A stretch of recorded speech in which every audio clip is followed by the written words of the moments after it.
So, we get a call to a residence out in the boonies, close to 11 p.m. about suspicious activity. This was in Wyoming, so the boonies are really the boonies. When we arrive, we are told by the family living there that there are very strange screams coming from a creek area about 1,000 feet out. And, sure enough, waiting outside on the porch with them for about a minute, I hear it.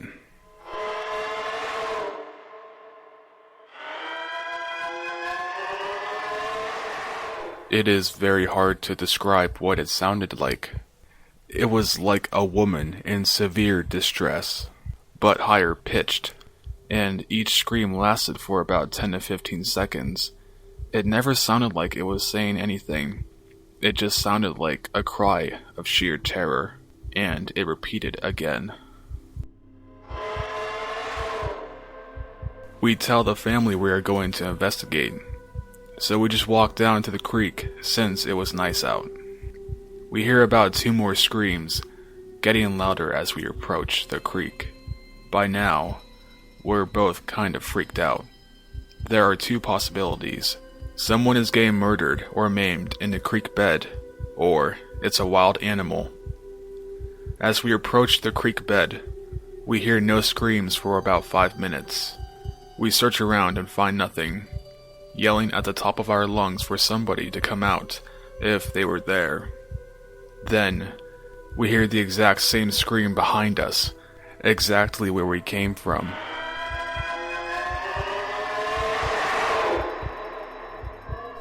We get about halfway back to the house, and the scream comes so loudly it seems to be right next to us. We frantically shine our flashlights everywhere, and find nothing. No eye glints of animals, no rustling bushes, just silence. We trace our steps back, and the scream comes from around the creek again.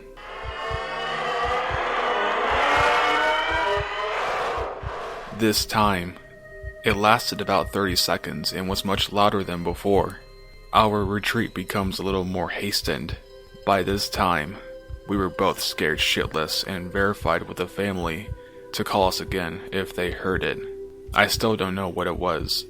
And, as an avid outdoorsman, I know no animal makes a cry like that, especially one that can move stealthily without being spotted by flashlights. Something else that weirded me out was that it was completely silent while the screams were happening.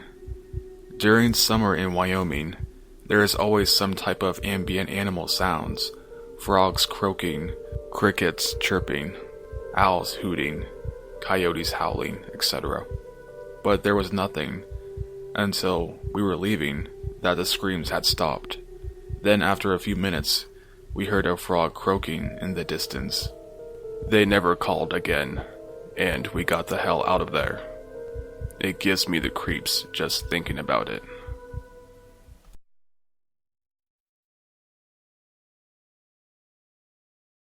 I worked as a police officer in a small town in Nebraska back in the 90s. I was patrolling through a town in the winter. We had several abandoned houses in town, but one seemed to have the attraction of copper thieves, so we were told to keep an eye out on it. I drove by it around 7 p.m. Since it sat on a corner lot, I had a clear view of all 4 sides of the house. As I drove by around the corner, nothing looks out of the ordinary. About 2 hours later, I drove by it again and the back door is wide open. I know that the back door was not open when I drove by it earlier. Looking at the snow on the ground around the house, there were no footprints. So I think, what the hell? Call dispatch, tell them I'm investigating an open door at that address, and ask for a county sheriff to start my way. I walk to the open door, pull out my flashlight, and shine it inside. The house has obviously been gutted for the most part. The plaster walls have been torn down, debris piles everywhere. Since there were no footprints in the snow around the door other than mine, and with all the dust on the floor not showing any footprints, I chalk it up to the wind, or maybe the door just opened on its own. I was about to secure the door when I heard a loud thump come from upstairs, and what sounded like kids laughing. So I enter the house and yell out, "Police, come downstairs." And again, I hear more of what sounds like kids playing. I tell dispatch that it sounds like there are kids in the house, and I start making my way through the kitchen into the living room where the stairs are, all the while cautiously checking the main floor. 2 more times I hear something upstairs, but since I've had no response, I start thinking maybe it's an animal or something. Still, I hear what I swear was kids laughing. I head upstairs and it all gets quiet. The upstairs is relatively small with a hallway at the top of the stairs that has 1 bedroom on the right, 1 straight ahead at the end of the hall, and a bedroom on the left. As I get to the top of the stairs, I hear a thump in the bedroom to the left. I carefully peek around the door, and it's an empty room with a small pile of plaster and wood debris in the middle. Sitting on the top of the pile of debris was a page torn out of a children's book with a picture of a police officer on it. The hair stood up on the back of my neck. I got out of that room, quickly cleared all the other rooms upstairs, and got the fuck out of there. Told dispatch nobody was in the house, locked the back door, and never went back in there again.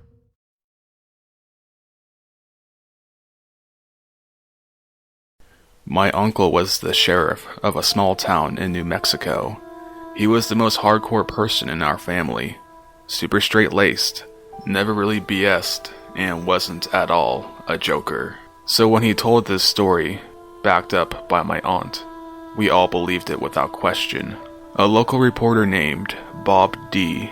would always show up at any major police activity from the police scanner. Big car wrecks, fires, anything worth maybe reporting in the local paper. Everybody on the force knew Bob D. He was around at least once or twice a week at various police activities. Bob was a bit of a joker himself. He would mess with people by flicking behind their ears. People would react to the flicks thinking it was only a bug. Then they would find out it was Bob jerking around. Everybody liked Bob. Unfortunately, Bob had bad lung cancer and died pretty suddenly. His wife buried him, against his wishes. He wanted to be cremated. For the next couple of weeks after his funeral, people kept talking about seeing Bob at car wrecks, fires, all the same stuff he used to report on. There were 20 to 30 reports like this from civilians and members of the force. My uncle didn't buy it. Until the night he and my aunt showed up at our house. Gun drawn. Pale as paper. We asked him what the hell happened. He had to sit down, take his breath, compose himself, and start to outline what happened. Note, this is a guy that I never saw get rattled by anything. He started to explain what happened. My aunt and he were sitting on their couch in their house watching TV. My uncle kept scratching at his ear over and over. Finally, my aunt asked him what the problem was, and he turned around just in time to see their bedroom door open. Bob D. was standing there in the doorway, clear as day. My uncle jumped up, cussed out something, then got my aunt's attention, who turned to see him there too. As soon as they both made eye contact with him, Bob smiled, turned, and walked across the living room out their front door. Then the door closed behind himself, and he was gone. My uncle got control of himself and ran outside, gun drawn looking for Bob, but he was gone. At that point, they ran over to our place. We went over there and didn't see anything. My aunt and uncle stayed at our place that night. At work the next day, all the guys on the force were giving my uncle lots of "we told you so" looks. People around town said that they saw Bob D. show up at police scenes for the last 2.5 months.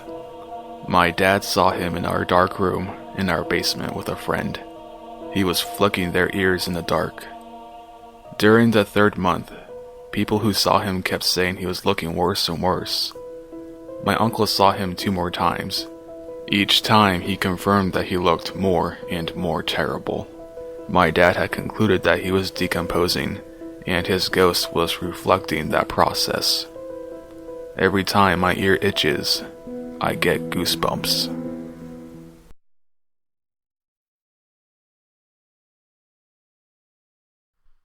A little backstory. I'm a cop. I've been doing it for a few years now. I have seen a lot of fucked up shit, but last night made me question that. The night felt strange from the start. We hit the ground running when we started at 1800. I was in for a long 12-hour shift. It seemed like our normal crazies and assholes were out and about. Suicide threats, domestic abuse, bullshit disturbance calls, the norm. But the thing is, last night wasn't a full moon. Yeah, call me superstitious, but when there's a full moon, the craziest shit happens. Anyway, I digress. It's just shy of 0300. I barely had time to scarf down a meal on the run. I pull into our local 7-Eleven outside of my jurisdiction and grab my normal late-night feast of coffee, jerky, sweet tarts, and if I'm feeling a bit healthy, an applesauce pouch. I'm about to get in the back of my car when my radio goes off. 5313, suspicious activity reported in the area of West 5th and North Valley Forge. Lights are on in the factory and movement was seen inside. Well, fuck me. That's a half a block away from an abandoned steel factory. I think I've been inside maybe once or twice. 5313, I copy en route, and I hopped in my car and started on my way. I wasn't hauling ass or anything. I didn't think it would be anything crazy. Plenty of times we get these calls and it's the property owner or a cleaner or something. 5313, other units can disregard. I'm about a minute out. I'll notify if I need another car when on scene. Stupid rookie mistake. I'm not even really a rookie anymore with 5 years on. But I was confident it was nothing. I arrived on scene and the place was dark. Like dark. No lights on and the street lights were out. I had just been down the street not even an hour earlier and they were fine. Fucking kids and their fucking pellet guns. I cannot wait for school to start, I muttered under my breath. 5313, on location, roll another unit. Nothing showing. Static. 5313, to county, do you copy? Static again. Fuck it. I typed a message to the county asking for another car and saying I was heading in the main warehouse alone. As soon as I lifted the gate up, I got a chill down my spine. The hair on the back of my neck stood up. There's a common belief as a cop. When you get a gut feeling like that, something is off. I drew my weapon, a Glock 22, 40 caliber, and slid my finger down the slide to the light. I didn't kick it on yet. My night vision was kicking in, and I'd be able to see movement and didn't want to give away my position. I checked my watch. Backup should be here by now. It takes 10 minutes tops to get from one side of town to another in normal traffic.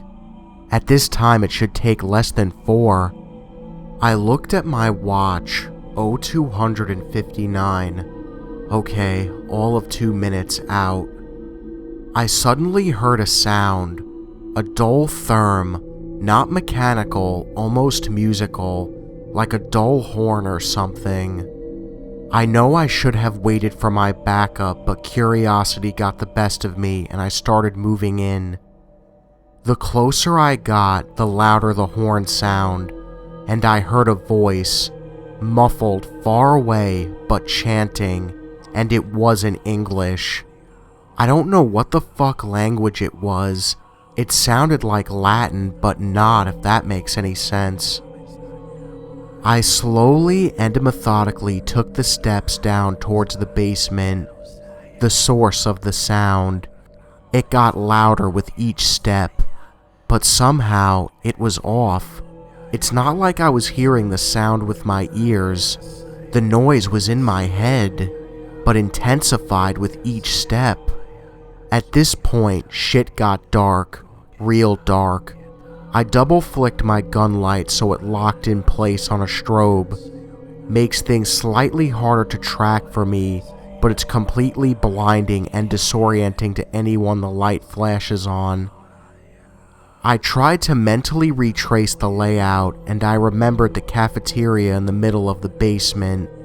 The only way to insulate the food and the man from the toxins being used in the forge. I made my way to the door and again tried to radio for the location of my backup. Static. I checked my watch and it read 0300. I had been on scene for more than a minute, at least 5. Backup should have been here by now. The county should have called for a status at least a minute ago. I make my way to the door and see a shadow through the window. I pushed the door in and yelled, "Police, don't move," and leveled my weapon at his back.